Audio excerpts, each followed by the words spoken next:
This opportunity, and I want to take this opportunity and convey my pole to the Deputy President, and we wish him a quick recovery.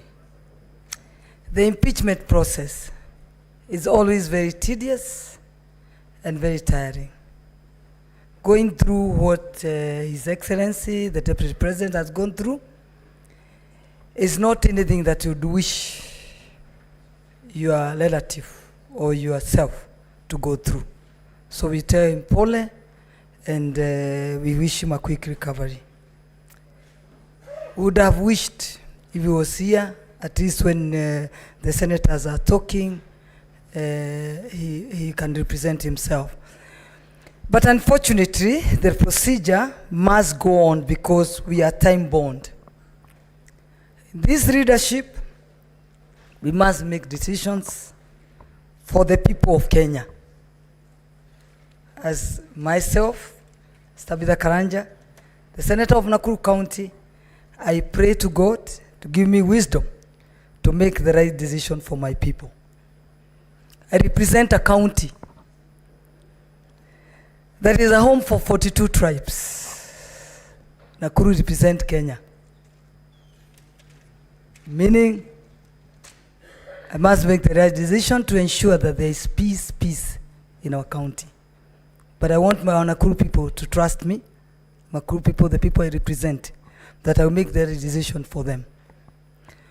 When you look at the economic front, we all know the people who lead the economy of this country. Let's say the manufacturing, the hotels, insurances, the finance institutions. Unfortunately, I also come from that world. I came from the business world. The people driving this economy, all what they want is to ensure that there's stability in this country. So that there's stability that can guarantee conducive environment for them to do business. The deputy position, the deputy president's position, or even the deputy governor's position is a position that we need to think about. If you look, it has a history that every deputy president is unlikely that they survive. But we need to have the firing and hiring to be given to the same person that hires. Rather than having those people bringing after firing, they want to fire, they bring them to the floor of the Senate. I wish we can go back to the Moi regime, where they used to be sacked and nothing changes. You hire as another one tomorrow, the following morning. Fortunately, the political formation in this country have representation from different communities. I know we are always asking where we are, but when the boss says he doesn't want the person that is hired, a manager, it is very, very hard to say that you can save that person, because even if you save him, where is he going to work? He may even find the offices are locked. So I think you make the right decision to ensure that this country moves, because all what we are looking for is stability of this country. And I know when I'm in this floor, if we're unlikely that we don't save the deputy president of the Republic of Kenya, the one we have, that deputy president came from one community. I just pray that that position will be returned to the same community. Thank you, Mr. Speaker, sir. Asante. Senator Okoit Omtata.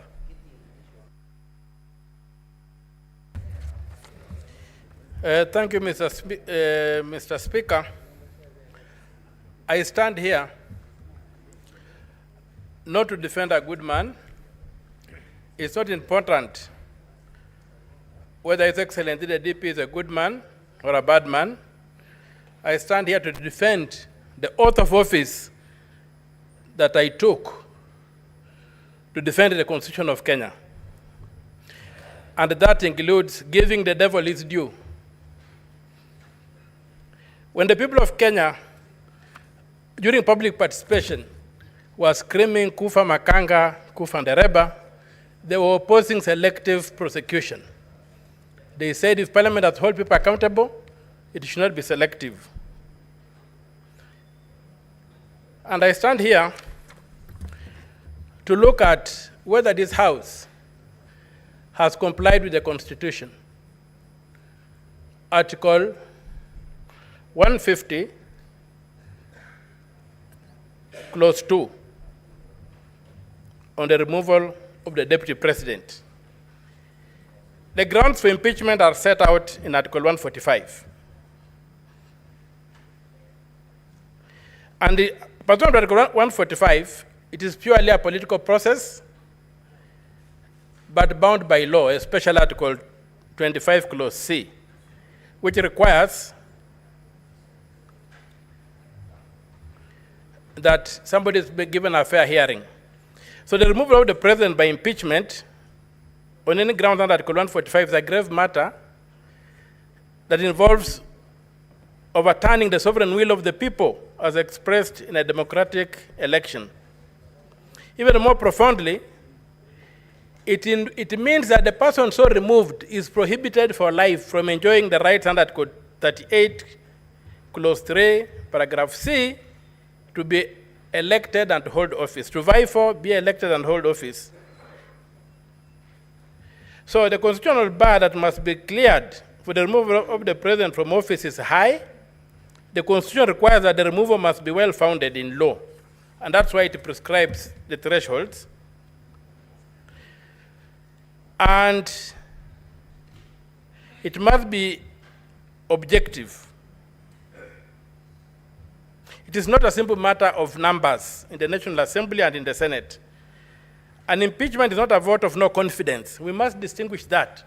A vote of no confidence is a simple matter with no standards. It's just a political thing that you make, and somebody resigns from office, but he can come back and get to office again. This is an impeachment. So, Article 150, Clause 2 provides that to remove the Deputy President, the provisions of Article 144 and 145 relating to the removal of the President, the Deputy President, of the President shall apply with the necessary modifications to the removal of the Deputy President. The Constitution does not anticipate a situation whereby we apply Article 145 on the removal of the Deputy President without modifying it. The phrase is, shall apply with necessary modifications.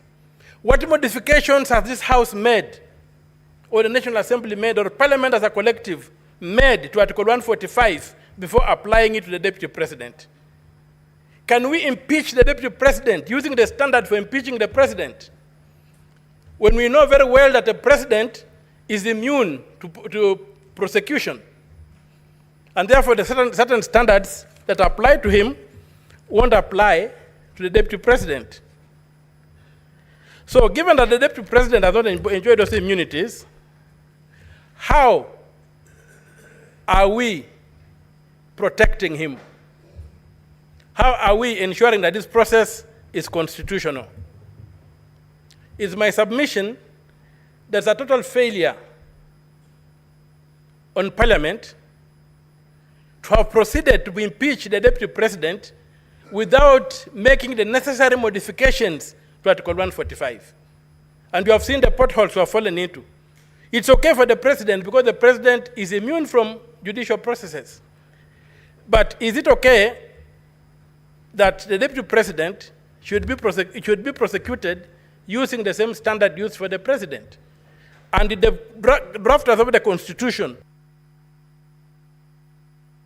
Senator Ali Roba. Thank you very much, Mr. Speaker.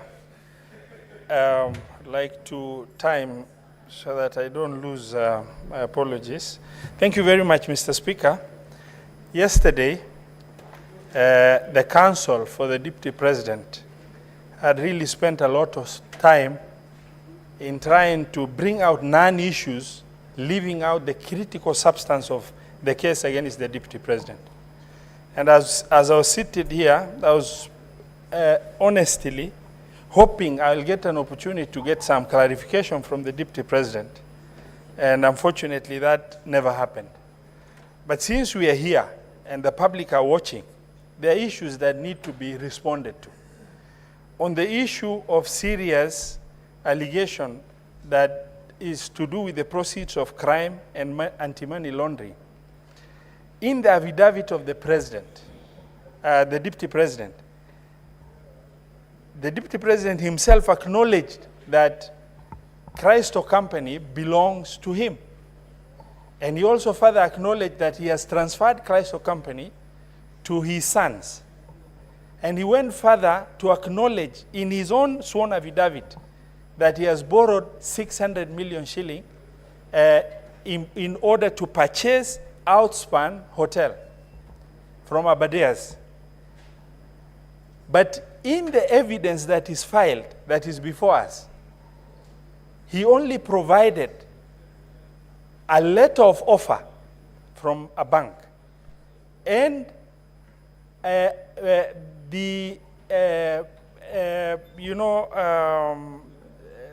resolution of the company. But he failed to provide, and all of us understand the loan process and how tedious it is. The Deputy President failed, and if you are accused and you are threatened to be removed from the office of the Deputy President, I believe that the least that was expected of the Deputy President and his legal team is to, get with clarity a closed loop by providing the evidence that is required. For example, there is no provision in that in the evidence and that is filed before us of what happened after an offer was made. Normally it is followed by an agreement, a loan agreement. That evidence of loan agreement has not been filed. It is followed by a collateral document that was used.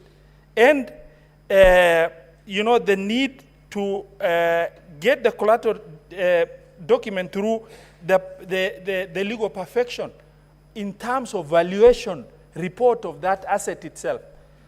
He has not provided the charge document that indicates that that loan has been charged. In the evidence that is filed, he has not provided evidence of the fact that there is money credited to Christo account. And he has not further provided evidence of money leaving Christo account to go to Abadeas for acquisition of Outspan. And the legal counsel expects, by concentrating on non-issues with the petitioner, that these issues will be swept under the carpet. The other issue that I need to bring out, yesterday we were shown videos. The videos indicated utterances of the president in Muranga, where the president made a statement in trying to validate the statement of shareholding and the country being a company. They showed the president making a statement of nyinyi mumepata share yenu. But that was a statement of inclusivity in context, as opposed to the Deputy President's statement everywhere he has gone, that is, assertive utterance of exclusivity within the population in this republic. Mr. Speaker, sir, Article 145 of the Constitution and 146, 2A indicates that should the unforeseen eventuality happens, where the president ceases to be, God forbid, the Deputy President takes over to finish the term of that presidency. The question I kept on asking myself, can this Deputy President, can I really call this Deputy President my president in the context of this division that has been ongoing? Mr. Speaker, sir, when you are the second in command in the country and you sit,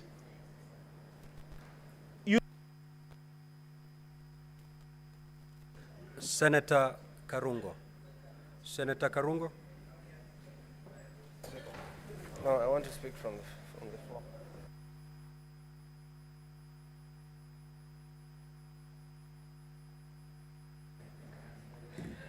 Thank you very much, Mr. Speaker, for the opportunity to oppose this motion. I stand to oppose, and I'll start from where I left by saying that children deserve the most honest and thoughtful answers. And allow me, when I give my point, to talk to my children and the children of patriots of this country, Mr. Speaker. Mr. Speaker, cutting off the neck does not cure headache, Mr. Speaker. Mr. Speaker, it is one thing to condemn a healthy person and another to condemn someone who is sick or bedridden. Today, we were told the Deputy President fell ill, and he requested for time for us to give him an opportunity so that we can hear him. But that opportunity was not granted because we're in a hurry, and yes, I think we are. I don't know to where. Mr. Speaker, this is an impeachment in absentia. And I believe, Mr. Speaker, without contradiction, that probably it is a flawed process, Mr. Speaker. And for some reason or at some point, I was not able even to know who we are impeaching. Is it the Deputy President or the Governor of Siaya, Mr. Speaker? Why am I saying that? Because our standing orders, Standing Order 81 and Standing Order 80, says when a governor should appear before us. And we saw a governor standing there, Mr. Speaker. So sometimes I was asking myself, maybe the governor impeached himself by just appearing to us, Mr. Speaker. And I want to tell you, Mr. Speaker, when you listen to Mr. Mutuse, the main witness, when we ask him questions, he was saying this is just a prima facie, prima facie, prima facie. I'm not a lawyer. I Googled, and it says, prima facie says on first sight. So we are impeaching the Deputy President on allegation of at first sight. Mr. Speaker, we don't even love at first sight nowadays. But we have made the process of impeaching a Deputy President so easy than kicking out a nagging boyfriend or a nagging girlfriend.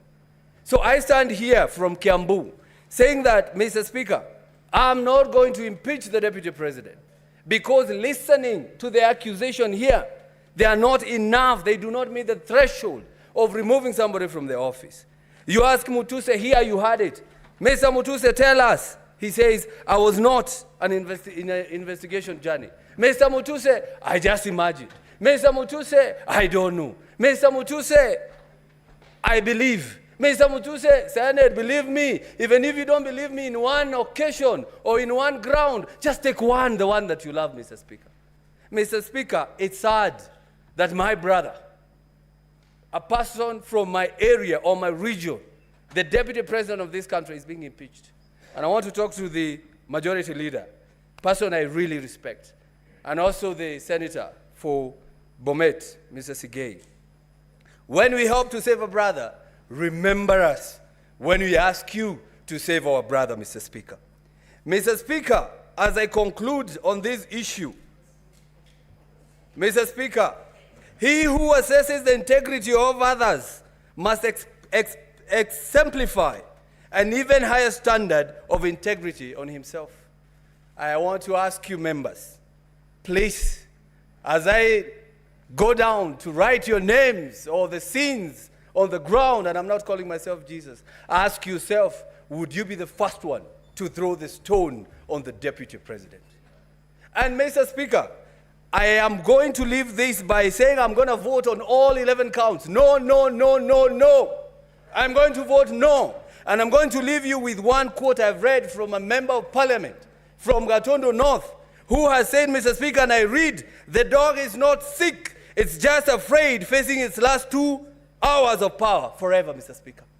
Those are the MPs who kicked out the Deputy President. They are now calling him a dog. Maybe even this motion, Mr. Speaker, was brought by some people who are suffering from mental issues, Mr. Speaker. I'm going to say that because how do you call a Deputy President is a dog and he's not sick and he's only waiting to get out of power for 2 hours? I ask you, brothers, please do not play along the galleries. Respect the Deputy President, respect the people of Murima, and I leave you with Exodus 19, verse 12, Mr. Speaker. We were told if you touch a widow, you die. It says if you touch the mountain, you die. I vote no. Senator Sifuna. Senator Edwin Sifuna. Honorable Speaker, let me join you and the others who have sent their sympathies to His Excellency Rigathi Gachagua. We wish him a quick recovery so that he can come back. Honorable Speaker, I think it is a very unfair accusation that we are impeaching somebody whilst in hospital. It has been said here, Honorable Speaker, that nobody can predict when you can be taken ill. It can happen to any one of us. And therefore, we did not plan that the Deputy President would not be here to also be able to present his case. And as Senator Roba has said, many people were in fact waiting to also get some clarifications from some of the pronouncements that have come from the Deputy President. Honorable Speaker, I want to also thank the parties that have taken time to appear before us, the case by the National Assembly, and of course the very able representation of the Deputy President. Honorable Speaker, it is clear that the case by the National Assembly is not perfect. But I have agonized over some of the issues that have been raised by the National Assembly. And Honorable Speaker, allow me to begin with ground one, where the Deputy President is accused of violation of Articles 27(4), which, Honorable Speaker, makes it unconstitutional for you to discriminate on, among other grounds, Honorable Speaker, on the grounds of belief. Secondly, Honorable Speaker, there is also an express provision under Article 73 on the same and Article 33(3)(d) that specifically deals with speech, Honorable Speaker, that constitutes advocacy for hatred on the basis of discrimination. Honorable Speaker, yesterday when I put this question to the legal team of the Deputy President, I was expecting a proper explanation, but of course, you also that they chose to throw snide remarks. Senator Gataya and Senator Tabitha. Please pause my time. When Senator Tabitha, you're speaking, Pause my time. senators give you a pin drop silence. The same must be extended to the Senator for Nairobi City. Sit down, Senator Mofire. Proceed. So, Honorable Chair, Honorable Speaker, yesterday when I put this question seeking clarification to the defense team, they chose instead to make snide remarks about appointments that have been made recently of members of my party, ODM. Honorable Speaker, I have agonized about some of the things that the Deputy President has said. In fact, in my entire time as an elected leader, I've met the Deputy President only once, and this is the second occasion when he was in the House. And both of them, honestly, were very sad events. The first one was a funeral, and these proceedings can also be likened to a political death if the House decides to impeach him. But, Honorable Speaker, on that occasion, I did tell him to his face my position on some of the utterances that have come from him, that in fact, I strongly objected to those pronouncements. His legal team sought to hide behind these coalition agreements. I have agonized over what to do with an agreement, Honorable Speaker, that ousts the mandate of constitutional bodies. For instance, Honorable Speaker, you are told that in the agreement, positions that essentially are supposed to be available to all Kenyans through advertisement by the Public Service Commission, like permanent secretaries, have already been dished out. So what am I supposed to do with a contract that ousts the mandate of the PSC, a constitutional body? What am I supposed to do with a contract that ousts the mandate of this House, Honorable Speaker? For instance, to vote for the person who sits in the chair that you sit in.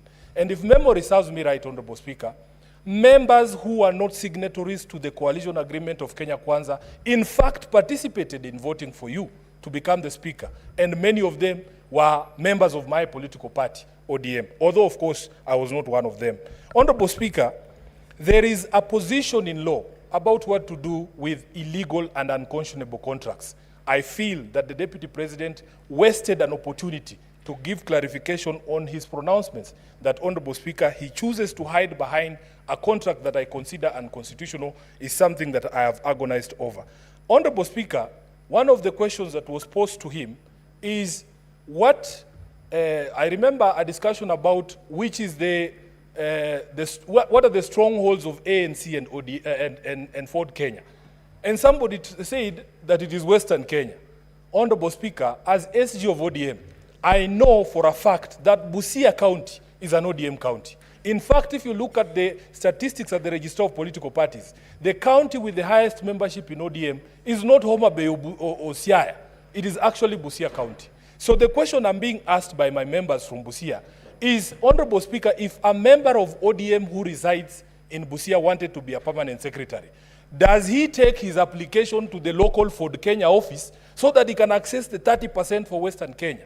And that is the agony, Honorable Speaker, that people are going through. Honorable Speaker, there was also the conversation around the public attacks on a judge.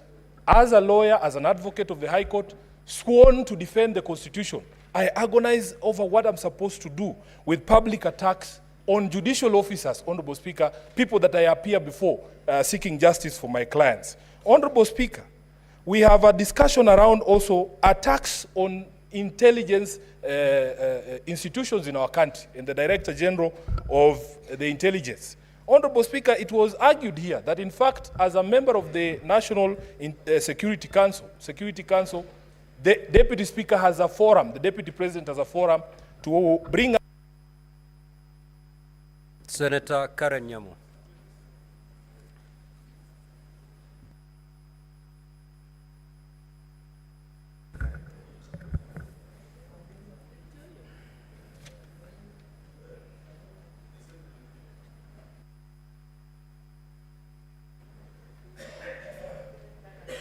Thank you, Mr. Speaker. I can assure you, Mr. Speaker, none of us is enjoying these proceedings of an impeachment motion against the Deputy President, and particularly those of us from the government side, the Kenya Kwanza Coalition. And for obvious reasons, Mr. Speaker, because he has been our leader, we have been in the trenches with him, fighting for this government. And so it has come to this, and I can assure you we are not particularly very excited about it. I personally have interacted with him on numerous occasions. If you look in the internet, Mr. Speaker, you will see photos of me dancing with the Deputy President, Mr. Speaker. I have followed these proceedings very keenly. All the 11 counts, one that the gross violations of the Constitution, Article 10(2), the one that talks about the conduct of public officials, including the Deputy President, the one that talks about him being a principal assistant of the President and an extension of the presidency, Article 147, that talks about his insubordination, and one that Sifuna has talked about, Article 160, that deals with undermining public institutions, and particularly the judges, Mr. Speaker. I have been born and grown up in Nairobi County, in Eastlands particularly. And where I come from, when we grow up, we are not even aware of each other's tribe. Our neighbor could be from any other tribe. And so when I hear the Deputy President talking and allocating shares to citizens, I am aware that he's excluding more than half the population of Nairobians from service delivery, the same people that me and Sifuna are always here fighting for, every day, for allocations and for services, Mr. Speaker. And as if that was not enough, he was in the CBD the other day, addressing Nairobians in the Kikuyu language, assuming that all Marikiti traders are Kikuyus, Mr. Speaker. Nothing can be further from the truth. And sowing seeds of tribalism in Nairobi is very, very dangerous. If you have seen the slum setup, where people live together, all tribes together, I do not want to imagine if you sensitize these people and make them aware of their tribes and their lack of shares in their own country, Mr. Speaker.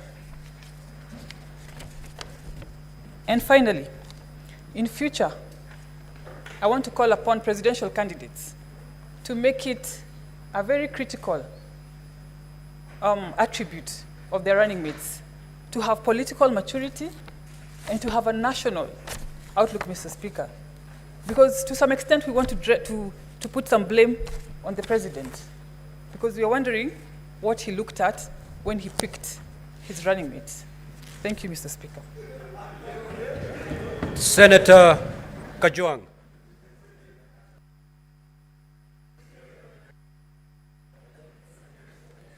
Mr. Speaker, as I